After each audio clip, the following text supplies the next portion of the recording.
त्याप्रमाणे मित्रांनो आपल्याला 4 व्हीलरच्या गाड्या बाजूला उभ्या आहेत, त्या खऱ्या अर्थानं बाजूला का घ्यायचं तिथं राहिले.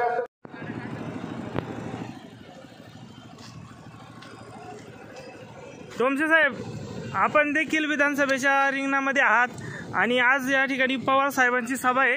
या सभेला आहात तुम्ही, नक्की भानगड काय बाबा? तुम्ही इथं सत्यशील दादांना त्या ठिकाणी पाठिंबा देण्यासाठी आलेला आहेत का नक्की काय? नमस्कार, मी राजेंद्र उर्फ राजाराम बाबूजी डोमसे. माझी निशाणी आहे ऊस शेतकरी. 7 नंबरला माझी निशाणी आहे. तर सर्व मतदार बंधू भगिनींनी 7 नंबरच्या शेतकऱ्याला तुम्ही विजयी करा, कारण शेतकऱ्याला मतदान केल्यानंतर मी नक्कीच विधानसभेत शेतकऱ्यांचे प्रश्न सोडेल. तुम्ही विचारलेला प्रश्न, आज पवार साहेबांची सभा आहे. मी या ठिकाणी येण्याचं कारण म्हणजे का पवार साहेब हे शेतकऱ्यांची कैवारी आहे, ते माझे दैवत आहे आणि शेतकऱ्यांना अडीअडचणीच्या काळात शेतकऱ्यांना वर आणणारे पवार साहेब आहे. म्हणून मी पवार साहेबांना भेटायला आलो. दिलं मला दर्शन तर मी पवार साहेबांचं दर्शन घेईन, कारण मी पण शेतकरी कुटुंबातील आहे. जुन्नर तालुका पवार साहेबांनी फार मोठा केला आहे. 5 धरणं झाली. 5 धरणांमध्ये पवार साहेबांच्या नेतृत्वाखाली आज आपण सर्व आहे. संपूर्ण कारखाना वगैरे सगळं ऊस उत्पादक शेतकरी मोठ्या प्रमाणात यामध्ये पवार साहेबांमुळे मोठे झाले. म्हणून मी पवार साहेबांचा आशीर्वाद घ्यायला आलो की राजू डोमसे यांना का निवडून द्यावं? मला का निवडून द्यायचं? कारण मी MA BEd असून मला माहिती आहे माझा राज्यशास्त्र विषय. मी विधानसभेमध्ये गेल्यानंतर शेतकऱ्यांचे प्रश्न मांडू शकतो, कारण गेले 5 वर्षामध्ये शेतकऱ्यांचा म्हणजे तालुक्याचा काहीच विकास झाला नाही. तोच जर त्यासाठी मी उमेदवार म्हणून फॉर्म भरला आणि शेतकऱ्यांचे प्रश्न मांडण्यासाठी जुन्नर तालुक्यामध्ये 25 एकर मी जागा पाहिली. पुणे ससूनसारखं मोठं हॉस्पिटल मी इथं तालुक्यात करणार.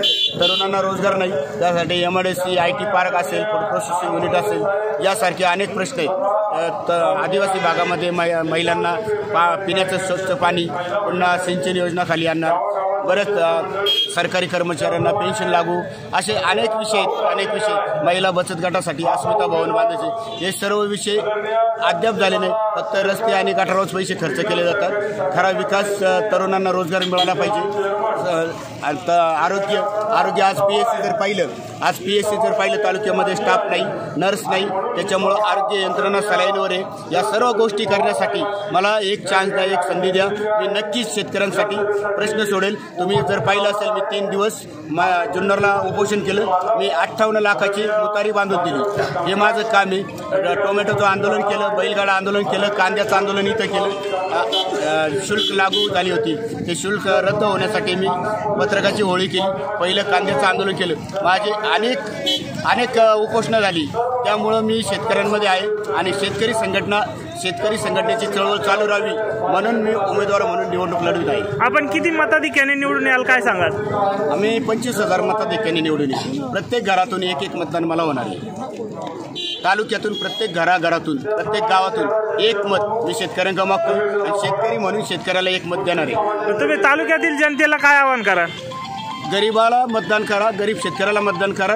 गरीबासाठी येतो, मोठी गरीबाला कधी मदत करत नाही, येत नाही. आणि जर आता कोणी आले ही मोठी सारखे तेच आमदार, नवीन आमदार द्या, नवीन द्या, चेहरा द्या. तेच काय तुमच्या घराणीशाही, तेच आम्हाला पण जाऊ द्या. की काही लोकांना वाटतं मोठे नेतून आमदार हो. सर्वसामान्य आमदार झाला तर तुमचं बिघडलं कुठं? करा सर्वसामान्य आमदार. आम्ही बघा कसा धडाक्यात विकास करून दाखवतो. या ठिकाणी पवार साहेब येणार आहेत. पवार साहेब जर तुम्हाला भेटले तर तुमची मागणी त्यांच्याकडे काय असणार आहे? जुन्नर तालुक्यामध्ये अद्ययावत 200 कोटीचं हॉस्पिटल द्या, ॲग्रिकल्चर कॉलेज द्या.